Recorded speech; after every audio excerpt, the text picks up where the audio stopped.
마태복음 39번째죠. 다만 악에서 구하시옵소서라는 제목으로 말씀을 전하겠습니다. 신앙이 뭘까요? 신앙생활을 한다고 이 자리에 다 와서 앉아 계실 텐데 여러분들이 생각하는 신앙이란 무엇입니까? 올바른 결정을 하는 것, 그것이 신앙일까요? 물론 그것도 일부 있습니다. 하지만 그것은 신앙의 본질이 아니에요. 그렇다면 뜨겁게 사는 것 혹은 정의롭게 사는 것, 그것이 신앙일까요? 당연히 그것도 신앙의 일부입니다. 하지만 마찬가지로 신앙의 본질은 아니에요. 주일에 교회 오고 11조를 드리고 성경 공부하고 교리 공부하고 가끔씩 성경 읽고 최신 유행하는 경건서적을 읽는 것, 이미 다 알겠지만 당연히 이런 것들은 신앙의 본질이 아니에요. 이런 것 정도를 하면서 신앙생활을 하고 있다, 이렇게 생각하는 사람이 있다면 그 사람은 신앙에 대해서 아주 커다란 착각을 하고 있는 것이죠. 신앙이 뭔지 모르는 거예요. 그렇다면 다시 질문합니다. 신앙이 뭘까요? 수많은 정의가 가능하겠지만 성경이 말하는 것을 한마디로 정리하자면 신앙은 하나님께 의지하는 겁니다. 가끔씩 의지하는 것이 아니고 온전히 의지하는 것, 그것이 신앙이에요. 삶의 모든 순간들, 선택의 모든 순간들을 하나님께 의지해서 하나님이 원하시는 삶을 사는 것, 그것이 신앙의 본질이에요. 이것을 위해서 성경을 공부하는 겁니다. 이것을 위해서 교리를 공부하는 거예요. 이것 때문에 올바른 결정을 내리기 위해 몸부림을 치는 것이고 뜨겁고 정의롭게 살고자 애를 쓰는 거예요. 이것을 향해 주일 성수를 하고 헌금 생활을 하고 성도의 교제를 나누는 겁니다. 신앙은 하나님을 의지하는 거예요. 하나님을 의지하는 사람은 몇 가지 특징이 있습니다. 첫째, 자신이 어떤 존재인지를 알아요. 자신이 얼마나 연약한 존재인지를 압니다. 얼마나 무능력한지를 알아요. 자신의 인생의 한계를 압니다. 무엇보다도 자신이 얼마나 죄가 많은지를 알아요. 자기 안에 선한 것이 없다는 것, 선한 것을 추구할 수 있는 능력이 없다는 것, 결국 자기 안에는 생명과 풍요가 없다는 것을 확실하게 압니다. 하나님을 의지하는 사람은 자기 자신을 알아요. 둘째, 하나님을 의지하는 사람은 하나님에 대한 생각을 많이 합니다. 소위 말하는 코람데오, 하나님 앞에서 살아가는 것이죠. 밥 먹을 때도 하나님 생각을 합니다. 일을 할 때도 하나님 생각을 합니다. 화가 날 때도, 행복할 때도, 우울할 때도, 즐거울 때도 하나님에 관한 생각을 합니다. 무엇을 하든지 하나님에 대한 생각을 해요. 세 번째, 하나님을 의지하는 사람은 하나님의 뜻대로 살고자 하죠. 그래서 매일 성경을 읽습니다. 정말 하나님을 의지하는 사람은 매일 정도가 아니에요. 항상 성경을 읽습니다. 성경을 읽으라고 강요할 필요도 없어요. 얼마나 성경을 읽었는지 체크할 필요도 없어요. 하나님을 의지하기 때문에 하나님을 알고 하나님의 뜻대로 살기 위해 성경을 읽습니다. 마지막 네 번째, 하나님을 의지하는 사람의 특징. 그 사람은요, 실제로 하나님을 의지해요. 자기 자신을 내맡깁니다. 무슨 말이죠? 기도한다는 거예요. 하나님 앞에 나아가서 실제로 호소를 해요. 도와달라고 요청을 해요. 나는 연약하기에 강하신 아버지께 요청하는 것이고, 나는 어리석고 가난하기에 지혜롭고 풍요로우신 하나님 앞에 소리치는 거예요. 기도야말로 하나님을 의지하는 사람의 가장 중요한 특징입니다. 다 아시겠지만 저희 집이 어린이 대공원 근처죠. 자주 산책을 가는데 거기에서 가장 많이 듣는 소리는 아빠, 엄마예요. 어린아이들이 여기저기를 돌아다니면서 계속해서 소리를 지르는데 대부분은 아빠를 부르고 엄마를 부릅니다. 왜 그렇게 아빠, 엄마를 부를까요? 의지하는 것이죠. 넘어졌을 때도 엄마를 부르고 뭘 갖고 싶을 때도 아빠를 부릅니다. 신날 때도 엄마를 부르고 삐쳤을 때도 아빠를 불러요. 어린아이들은 하루 종일 엄마, 아빠를 불러요. 어린아이들은 엄마, 아빠를 의지할 수밖에 없는 연약한 존재이기 때문이에요. 자, 여러분, 신앙의 본질이 뭐라고 했습니까? 신앙이 뭐라고 했죠? 하나님께 의지하는 거예요. 하나님을 아버지로 아는 사람, 하나님을 아빠, 아버지로 부를 수 있는 사람, 곧 양자의 영을 받은 사람은 하나님 아버지께 매달립니다. 신날 때도 하나님 아버지를 부르고 아플 때도 하나님 아버지를 부르고 도움이 필요할 때는 더욱더 하나님 아버지를 불러요. 그가 자녀인 거예요. 신앙이라는 것은 결국 하나님과 우리가 올바른 관계, 곧 아버지와 아들의 관계 안에서 살아가는 것이죠. 그렇다면 다시 질문합니다. 여러분은 신앙 생활을 하고 있습니까? 이 질문에 자신있게 대답하기 위한 잣대가 뭘까요? 신앙 서적은 몇 권 읽었는가일까요? 신학을 얼마나 공부했느냐일까요? 얼마나 성실하게 주일 예배에 참여했느냐일까요? 아닙니다. 우리의 신앙생활을 결정하는 가장 중대한 기준은 기도 생활이에요. 기도하고 있느냐? 아버지를 부르고 있느냐? 바로 이것의 신앙의 본질이 있는 겁니다. 삼위 하나님이시며 아들 하나님이신 예수님조차 이 땅에 오셨을 때 얼마나 많이 기도했습니까? 40일 동안 금식하며 기도하셨어요. 십자가 앞에서 기도하셨어요. 시간이 나는 대로 습관에 따라 한적한 곳을 찾아가서 기도하셨어요. 오병이어 앞에서도 기도하셨어요. 예수님의 삶 자체는 기도의 삶이라고 해도 과언이 아닐 정도로 항상 기도하셨어요. 이것이 신앙이라는 것을, 이것이 하나님을 아버지로 부르는 사람의 삶이라는 것을 예수님께서 친히 보여주셨어요. 하나님을 의지하는 삶, 그것은 기도에 달려있는 겁니다. 그렇다면 다시 한번 질문, 여러분은 신앙 생활을 하고 있습니까? 혹시 여기서 나가는 그 순간부터는 하나님을 까맣게 잊고 사는 건 아닙니까? 월요일부터 토요일까지 하나님을 의지하기는커녕 아예 생각하지도 않고 그렇게 살고 있는 거 아닙니까? 단 한 번도 골방에서 하나님을 만난 적이 없다면, 하나님 앞에 엎드려 간구한 적이 없다면 어찌 그 사람을 하나님을 의지하는 사람이라고 할 수 있겠습니까? 어찌 그 사람이 신앙을 갖고 있다고 말할 수 있겠습니까? 그런 의미에서 신앙이라는 것은 단순하지만 치열한 거예요. 왜 단순합니까? 모든 것을 하나님께 의지하기 때문에 단순해요. 사람을 의지하지 않아요. 돈을 의지하지 않아요. 상황을 의지하지 않아요. 오직 하나님께만 의지하기 때문에 복잡하게 살지 않아요. 하나님께만 의지하는 사람은 생각도 단순하고 삶도 단순해요. 그렇지만 치열합니다. 왜 치열합니까? 유혹과 시험이 워낙에 강력하기 때문이죠. 세상은 절대로 만만한 존재가 아니기 때문이죠. 돈은 현실이고 관계는 능력이기 때문이죠. 이것을 우리는 경험적으로 알고 있기 때문에 하나님을 의지하기 위해서는 내면 속에서 치열한 싸움을 벌여야 돼요. 무엇보다 사탄이 가만히 있지 않아요. 지난 시간에 말한 것처럼 사탄은 실존하는 영적 대적입니다. 지금도 거짓말을 해서 사람들을 거꾸러뜨리려고 하는 악한 자예요. 사탄은 생각을 건드리고 감정을 건드려서 우리를 복잡하게 만듭니다. 그 결과 하나님을 의지하지 못하도록 하는 것이죠. 그렇게 우리는 오늘도 간절히 이렇게 기도해야 하는 겁니다. 다만 악에서 우리를 구하시옵소서. 다만 악에서 우리를 구하시옵소서.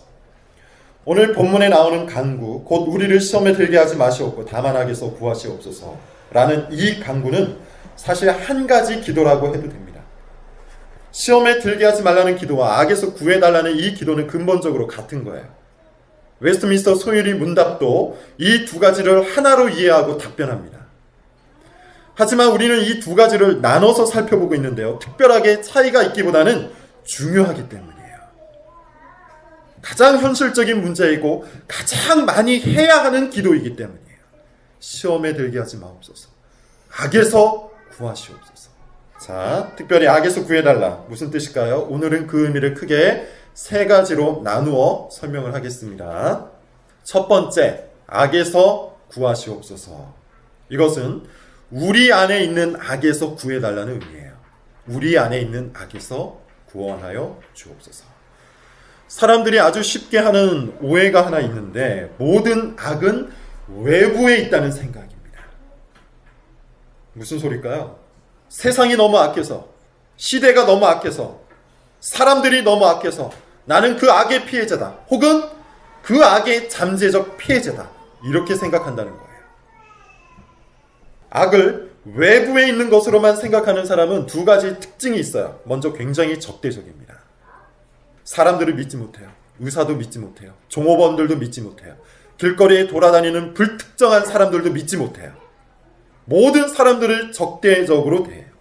오직 자기 자신과 가족만 믿습니다. 또 다른 특징은 외부의 악을 뜯어 고치려고 기를 쓰죠. 모든 악은 외부에 있다고 믿기 때문에 사회 구조를 뜯어 고치고 사회 복지를 늘리면 악이 줄어들 것이라고 생각해요. 외부의 악을 고치는 것만으로 선한 일을 했다. 선한 일을 증진시켰다. 이렇게 생각한다는 겁니다. 하지만 대단히 큰 착각이에요. 성경은 모든 악이 사람의 내면에서부터 나온다고 증언해요. 제 말이 아닙니다. 마태복음 12장 34절 35절을 찾아보세요. 모든 악은 사람의 내면, 사람의 마음으로부터 나온다고 해요. 마태복음 12장 34절 35절입니다. 같이 한번 읽어보죠. 자, 시작. 독사의 자식들아, 너희는 악하니 어떻게 선한 말을 할 수 있느냐? 이는 마음에 가득한 것을 입으로 말합니다. 선한 사람은 그 쌓은 선에서 악한 것을 내고 악한 사람은 그 쌓은 악에서 악한 것을 내느니라. 예수님의 말씀인데요. 예수님은 악이 어디에서 나온다고 합니까? 마음에서 나온다고 해요.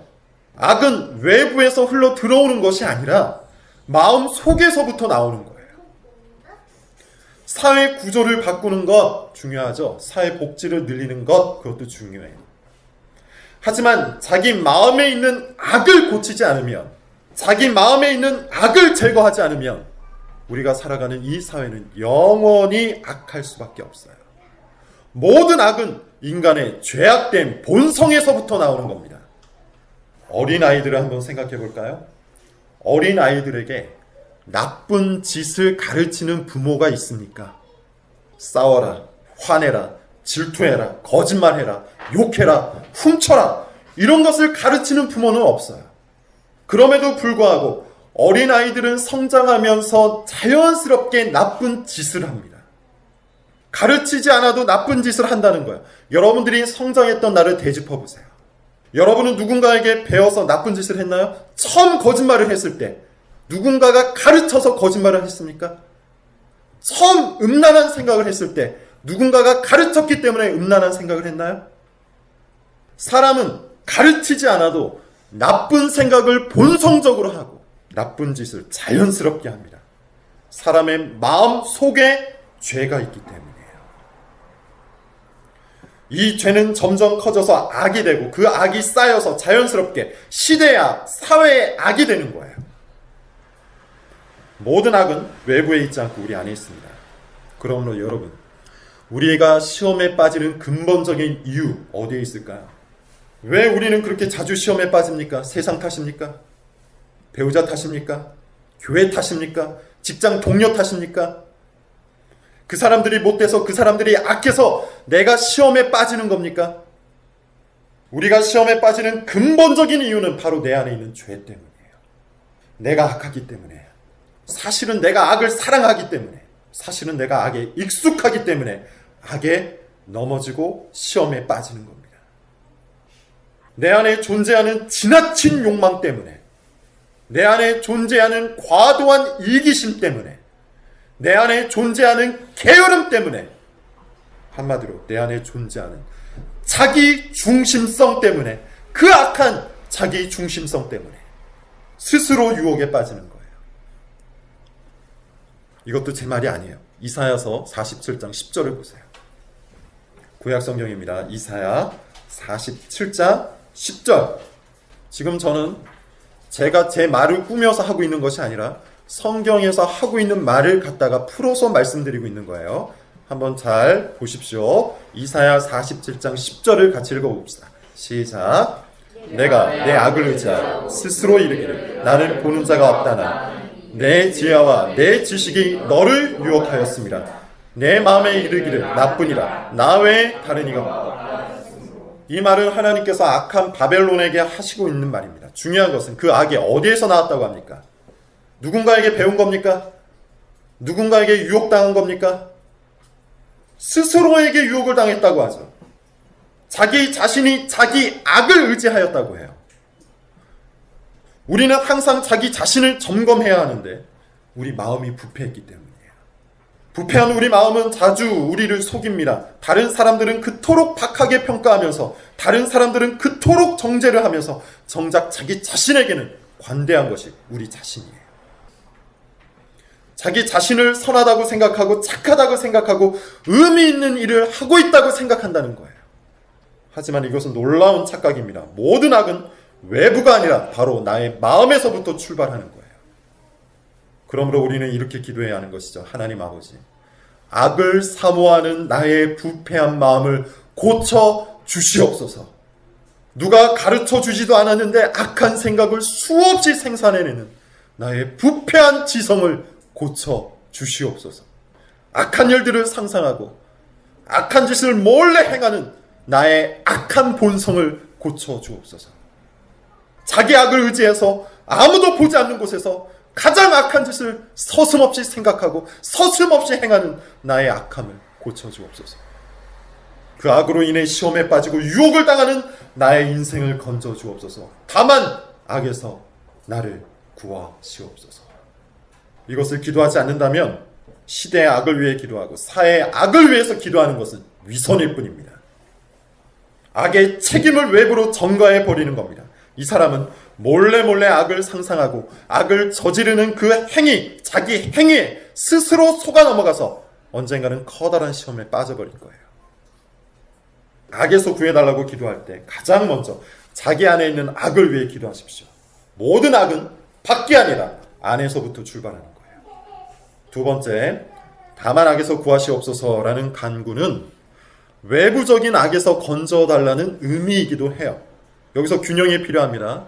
모든 악은 밖이 아니라 안에서 시작한다고 했죠. 하지만 모든 악이 안에만 존재하는 것은 아니에요. 이미 밖으로 나와서 형성된 악이 있다는 거예요. 다른 사람들이 만들어 놓은 악이 있다는 것이고, 역사를 통해 구성된 악이 있다는 것이고, 사회적으로 형성된 악이 있다는 거예요. 그것을 부정할 수는 없습니다.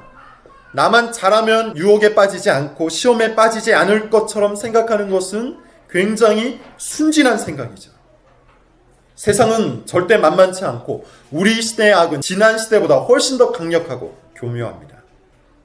그런 의미에서 신실한 성도도 세상에서 찾아오는 악으로 시험을 당할 수 있어요. 사실 이것은 전혀 어렵지 않은 이야기죠. 이미 우리가 온몸으로 경험하고 있는 것이잖아요. 그리스도인이 됐다고 인생이 핑크빛으로 바뀌지 않습니다. 똑같이 범죄에 노출되어 있고 똑같이 질병에 노출되어 있고 똑같이 이상한 사람들을 만나요. 못된 사람을 만나기도 하고 어쩔 때는 정말 악한 사람을 만나기도 해. 그리스도인도 이 세상의 악에 의해서 똑같이 피해를 본다는 겁니다. 예전에 아주 좁은 골목에서 운전을 하다가 술 취한 사람을 만난 적이 있어요. 천천히 따라가는데 앞에 서서 움직이지 않는 것이죠. 비켜달라고 경적을 울렸는데 그때부터 난리를 칩니다. 욕을 해대고 소리를 지르고 심지어 차에 치였다고 거짓말까지 하는 거예요. 그리고는 앰뷸런스를 불러서 집어타고 병원까지 갔어요. 결국 저도 경찰서에 가서 조소를 썼습니다. 제 생애 처음으로 쓴 조서예요. 나중에 알고 봤더니 병원에서 사라졌다고 하더군요. 그래서 사건이 없는 걸로 마무리가 됐어요. 얼마나 화가 나는지 별 생각이 다 들었습니다. 그 사람 집을 알아내서 가족들에게 망신을 줄까? 회사에다가 알릴 수 있는 방법이 없을까? 골목을 지키고 있다가 제대로 한번 혼을 내줄까? 별의별 생각이 머리를 스쳤습니다. 시험에 든 것이죠. 이 세상에는 여전히 악한 일들이 많이 발생하고 여전히 못된 사람들이 많이 있어요. 덕분에 그리스도인도 시험에 빠질 수 있어요. 느닷없이 당하는 해고로 인해 시험에 들 수 있어요. 못된 직장 동료로 인해 찾아오는 시험도 있어요. 정말 원치 않는 범죄의 피해자가 돼서 시험에 들 수 있어요. 악한 사회 구조로 인해 찾아오는 시험도 있습니다. 그럴 때 우리는 어떻게 기도해야 합니까? 하나님 아버지, 악한 일들이 닥치지 않도록 우리 삶을 지켜주옵소서. 혹시 악한 일이 닥쳐왔을 때는 이 악으로부터 우리의 마음을 보호하여 주옵소서. 악을 악으로 갚지 않도록 우리에게 은혜를 베풀어 주옵소서. 원수를 사랑할 수 있도록 우리에게 사랑의 풍성함을 더하여 주옵소서. 악한 자들에게도 복을 주셔서 그들이 변화되게 하여 주옵소서. 다만 악에서 우리를 구하시옵소서. 여러분, 이것을 위해서 얼마나 기도하고 있습니까? 여러분은 악한 일과 악한 사람들을 위해서 기도하고 있습니까? 이 기도는 우리가 하지 않아도 되는 기도일까요? 그렇지 않습니다. 악을 악으로, 욕을 욕으로 갚지 말고 도리어 복을 빌라. 도리어 그를 위해 복을 빌라. 악한 일을 위한 기도, 악한 자를 위한 기도는 그리스도인의 사명이요, 책임입니다. 악한 사람을 악하다고 정죄하는 것, 누구나 할 수 있는 일이에요. 악한 사람에게 악하게 대하는 것, 마찬가지로 누구나 할 수 있는 일이에요. 하지만 그것은 악에 지는 것이고 시험에 빠지는 겁니다. 지금 여러분 주변에 악하다고 생각되는 사람이 있습니까? 그렇다면 그의 복을 위해서 기도하십시오. 지금 여러분의 생활 중에 악하다고 생각되는 일이 일어나고 있습니까? 그렇다면 그 일에 복이 임하도록 기도하십시오. 그것이 다만 악에서 구해달라는 간구입니다. 세 번째, 다만 악에서 구하시옵소서라는 이 간구는 악한 자로부터 구해달라는 의미예요. 원어에 대한 복잡한 해석은 하지 않겠습니다. 다만 원어에 의하면 다만 악에서 구하시옵소서라는 이 문장은 다만 악한 자에게서 구하시옵소서라고 번역이 가능해요. 여기서 악한 자는 누굴까요? 지난주에도 간단히 말했는데 사탄입니다. 사탄은 악한 자인데 그냥 악한 자가 아니라 사람들을 시험과 유혹에 빠뜨리기 위해서 사명감을 갖고 열심히 일하는 악한 자예요. 요즘 그리스도인의 아주 큰 실수가 있어요. 오늘날 그리스도인들이 범하는 아주 커다란 실수. 영적 배경과 영적 존재를 바라보지 않는다는 것이죠. 굉장히 유물론적이고 굉장히 자연주의적으로 신앙생활을 한다는 거예요. 다시 말하면 눈에 보이는 것만 믿고 신앙생활을 한다는 겁니다. 보이지 않는 것을 믿는 그리스도인들이 그렇게 산다는 거예요. 그런데 이것은 너무나도 큰 실수입니다. 우리는 물리적인 자연 속에 살고 있지만 그것보다 더 거대한 영적인 배경을 바라보면서 살도록 부름받은 존재예요. 성경통신에서 다다음 주쯤에 읽을 본문인데요. 열왕기하 6장 15절, 17절을 한번 찾아서 읽어봅시다. 열왕기하 6장 15절부터 17절입니다. 다 같이 읽어봅시다. 시작. 하나님의 사람의 사환이 일찍이 일어나서 나가보니 군사와 말과 병거가 성읍을 에워쌌는지 그의 사환이 엘리사에게 말하되 아 내 주여 우리가 어찌하리이까 하니 대답하되 두려워하지 말라 우리와 함께한 자가 그들과 함께한 자보다 많으니라 하고 기도하여 이르되 여호와여 원하건대 그의 눈을 열어서 보게 하옵소서 하니 여호와께서 그 청년의 눈을 여시매 그가 보니 불말과 불병거가 산에 가득하여 엘리사를 아람 군대가 엘리사를 잡기 위해 도단이라는 성으로 찾아옵니다. 수많은 군대가 도단상을 둘러싼 것을 보고 엘리사의 사환이 두려움에 빠지죠. 시험에 빠집니다. 그는 눈에 보이는 것만을 믿고 있었어요. 하지만 엘리사는 전혀 다른 것을 보고 있었는데 무엇을 보고 있었습니까? 불말과 불병거, 곧 하나님의 군대를 보고 있었어요. 하나님의 군대가 산에 가득한 것을 보고 있었습니다. 여러분, 하나님께서는 자기의 백성들을 보호하시기 위해 얼마든지 수많은 천사들을 동원하실 수 있는 분이에요. 이 세상은 우리 눈에 보이는 물질과 자연 법칙을 따라서만 움직이는 것이 아니에요. 그것도 세상을 움직이는 방식 중에 하나지만 좀 더 본질적인 방식이 있어요. 영적인 방식이 있어요. 제가 지금 무슨 신비주의를 말하고 있는 것이 아닙니다. 신약 성경도 한번 찾아봅시다. 에베소서 2장 2절이에요. 신약 성경 에베소서 2장 2절 같이 읽습니다. 시작. 그때 너희는 그 가운데서 행하여 이 세상 풍조를 따르고 공중의 권세 잡은 자를 따랐으니 곧 지금 불순종의 아들들 가운데서 역사하는 바울의 말인데 성도들이 과거에는 무엇을 따랐다고 하죠? 공중의 권세 잡은 자, 곧 마귀, 사탄입니다. 그리고 이 사탄은 지금도 불순종의 아들들 가운데서 역사하는 영이라고 하죠. 여기서 중요한 말이 나옵니다. 지금도라는 말이에요. 지금도 불순종의 아들들 가운데서 역사한다. 그리스도로 인해 결정적인 패배를 당하기는 했지만 여전히 힘을 갖고 역사하는 영적 존재, 그가 사탄입니다. 특히나 그는 시험하는 자라고 해요. 마태복음 4장 3절 시험하는 자가 예수께 나와서 이르되 데살로니가전서 3장 5절 혹 시험하는 자가 너희를 시험하여. 사탄은 시험하는 자입니다. 유혹하는 자입니다. 우리를 거꾸로 뜨리는 자입니다. 어떻게 시험한다고 했죠? 지난주에도 말씀드렸지만 사탄의 주된 공격 방법은 거짓말이에요.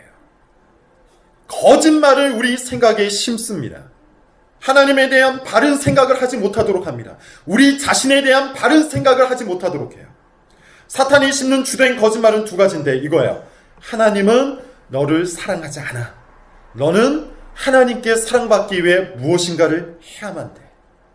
혹은 하나님은 너를 너무나도 사랑해. 그래서 너는 아무것도 하지 않아도 돼. 사탄은 이 두 가지 거짓말로 역사 속에 존재했던 수많은 그리스도인들을 시험에 빠뜨렸어요. 그리고 지금도 성도들을 넘어뜨리고 있습니다. 사탄은 시험과 유혹의 전문가예요. 어떻게 하면 사람들을 넘어뜨릴 수 있을지를 정확히 아는 전문가라는 거예요. 왜냐하면 그것이 사탄의 사명이기 때문입니다. 그러므로 우리는 기도할 때마다 이렇게 기도해야 돼요. 하나님 아버지, 사탄은 강하고 나는 약합니다. 사탄은 교활하지만 나는 어리석습니다. 그러므로 나를 악한 자 사탄의 시험에서 건져내어 주옵소서. 사탄이 제 마음속에 또 거짓말을 심습니다. 하나님을 원망하게 하고 나 자신을 신뢰하게 만듭니다. 하나님을 무시하게 하고 내 멋대로 살게 합니다. 하나님 아버지, 나를 사탄의 거짓말에서 건져내어 주옵소서. 무엇보다 사탄의 시험에서 승리하신 그리스도께 나를 단단히 묶어주셔서 떨어지지 않게 하여 주옵소서. 그리스도의 승리를 나의 승리로 믿는 믿음을 허락하여 주옵소서. 말씀을 맺겠습니다. 기도해야 합니다. 기도야말로 하나님을 의지하는 사람의 가장 중요한 특징이에요. 하나님을 의지하는 것이 바로 신앙생활이에요. 기도하지 않으면서 신앙생활할 수 있는 방법 없습니다. 기도하지 않는 사람은 사실 거짓 신앙생활을 하고 있는 겁니다.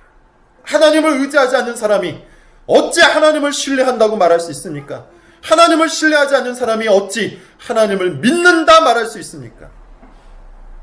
하나님을 믿지 않는 사람이 어찌 신앙생활을 할 수 있습니까? 우리는 항상 기도해야 하는데 특별히 악에서 건져달라고 기도해야 돼요. 첫째, 내 안에 있는 그 악에서 구해달라고 기도합시다. 악한 상상과 몰래 저지르는 그 악한 행위에서 나를 건져 주옵소서. 둘째, 이 세상의 악에서부터 건져내달라고 기도합시다. 악한 일로 시험 당하지 말게 하시고 악한 자에게 복을 허락하여 주옵소서. 셋째, 악한 자, 곧 시험하는 사탄에게서 구원해달라고 기도합시다. 사탄의 거짓말에 빠져있는 나의 생각을 건져내어 주옵소서.